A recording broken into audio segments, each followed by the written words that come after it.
बिस्मिल्लाहिर्रहमानिर्रहीम। My dear well wishers, आज कुछ अहम बातें करनी हैं और कुछ इंटरव्यू के हवाले से भी आपको गाइड करना है। जो सबसे अहम बात कमेंट्स में पूछी जा रही है कि तहसीलदार का पेपर होगा कि नहीं और 31 को होगा या नहीं और 7 वाला पेपर होगा कि नहीं।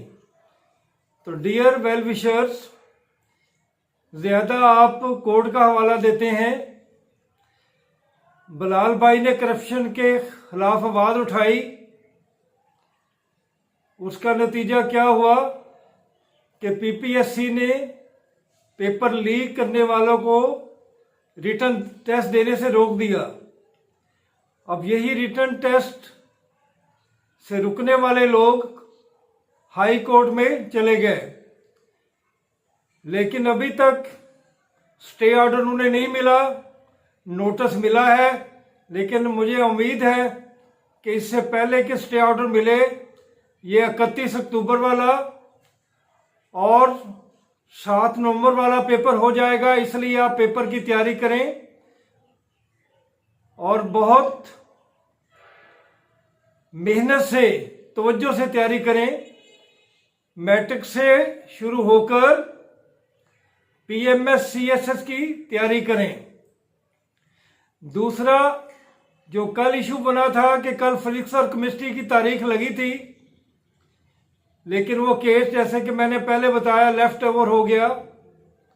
अब उनकी काज लिस्ट जो हाई कोर्ट लगाएगी वो फ्राइडे को लगाएगी और फ्राइडे के बाद ही कोई किसी तारीख का पता चलेगा। इसके लिए मैं पीपीएस और हाई कोर्ट में जो मसला चल रहा है और जो हाई कोर्ट ने लेफ्ट ओवर की लिस्ट लगाई है वो भी आपको पेश कर रहा हूं, वो भी आप देख लें। इसके अलावा नेक्स्ट क्वेश्चन जो आ रहा है कि educator, HM, senior HM, SS, AEO साहबान के पेपर कब होंगे। तो डियर वेल विशर, ये बात जो है आगे बढ़ती जा रही है कि कौन समझे तेरे बहानों को, बात पहुंची दिनों से बरसों तक। जब तक पीपीएस लेक्चरर से फारग नहीं होता, जब तक तहसीलदार और जनरल पेपर से फारग नहीं होता, तो आपका पेपर जो है वो लेट होता जाएगा। पहले हमें तवक्को थी कि अक्टूबर में ये हो जाएंगे, लेकिन अब मुझे लगता है कि नवंबर में एडवर्टाइज आएगी। पीएमएस के बारे में मुझे उम्मीद है कि 31 तारीख को, 31 अक्टूबर संडे को एडवर्टाइज आ जाएगी और एक आधा हफ्ता आगे पीछे भी हो सकता है। कुछ वेल विशर्स ने बहुत दुआएं दी हैं, मैं मशकूर हूँ। इकरा राजपूत का, सोबिया डुड्डी का, नज़ाकत साहब का मशकूर हूँ, डॉक्टर इमरान साहब का मशकूर हूँ, बशारत साहब का, गोंदल साहब का, बाजवा साहब का मशकूर हूँ। इसके अलावा कंवल बहुत सलाम और बहुत दुआएं देती हैं, मुनज़्ज़ा कंवल, उनका भी मशकूर हूँ। आसिया मलक के भाई बहुत बीमार है, अल्लाह ताला उन्हें सेहत दे, तो वो भी अक्सर याद करती हैं। तो डियर वेल विशर, मज़मा बतूल और उसकी दोस्तों ने उर्दू के बारे में पूछा है कि उनका रिजल्ट कब आएगा। तो इंशाल्लाह 2 हफ्तों में आ जाएगा। यहाँ मैं बिलाल साहब को ये यकीन दिलाना चाहता हूँ कि आपने जो करप्शन के खिलाफ आवाज़ उठाई है, हम सब आपके साथ हैं। मेरे लाखों वेल विशर्स आपके साथ हैं। जब भी हमारी ज़रूरत पड़े आप हमें आवाज़ दें, हम आपके पास होंगे। आपने बहुत बोल्ड स्टेप उठाया, आपने बहादुरी का मुजाहरा किया, अक्लमंदी का भी किया, प्रैक्टिकल होकर दिखाया। डियर वेल विशर, अब मैं इंटरव्यू के हवाले से कुछ बातें करना चाहता हूं। तो इंटरव्यू, सबसे पहले तो मैं ये बताना चाहता हूं कि बहुत अहम है। इंटरव्यू 100 मार्क्स का है, जबकि आपका एकेडमिक जो है वो 40 का है और जो रिटन टेस्ट है वो 50 का है। अगर आप रिटन टेस्ट में 80 अबव लेके आते हैं और इंटरव्यू में 80 अबव लेते हैं तो इंशाल्लाह आप जरूर सेलेक्ट हो जाएंगे।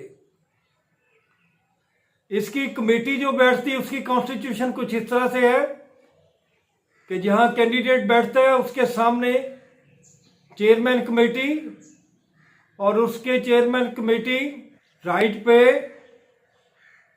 गवर्नमेंट ऑफ पंजाब का नुमाइंदा जिसे हम डीआर कहते हैं वो होगा, जबकि उनके लेफ्ट पे एडवाइजर टू सब्जेक्ट होंगे। तो सीनियर मेंबर के पास 50 मार्क्स होते हैं, जबकि एडवाइजर और डीआर के पास 25 मार्क्स होते हैं। माय डियर वेल विशर्स, आपका इंटरव्यू दरवाजे से शुरू हो जाता है। जैसे ही आप एंटर होते हैं आपके मैनर्स, आपकी तरबियत सबसे पहले चेयरमैन कमेटी के सामने आती है। आपकी ड्रेसिंग आती है, अगर आपने अच्छा लिबास पहना है, डिसेंट लिबास पहना है, अच्छे शूज पहने हैं तो इसको वो काउंट करेंगे।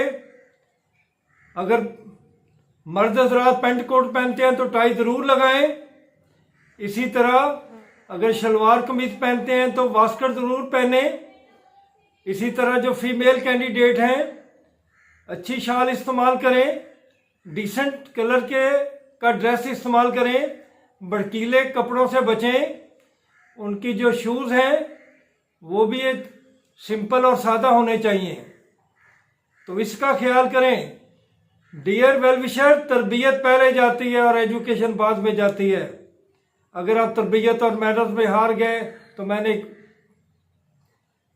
कई मेंबर साहबान के से सुना है, क्योंकि मैं भी कमेटी में बैठता रहा हूँ, बतौर एडवाइज़र के भी बैठता रहा हूँ, बतौर डीआर के भी बैठता रहा हूँ।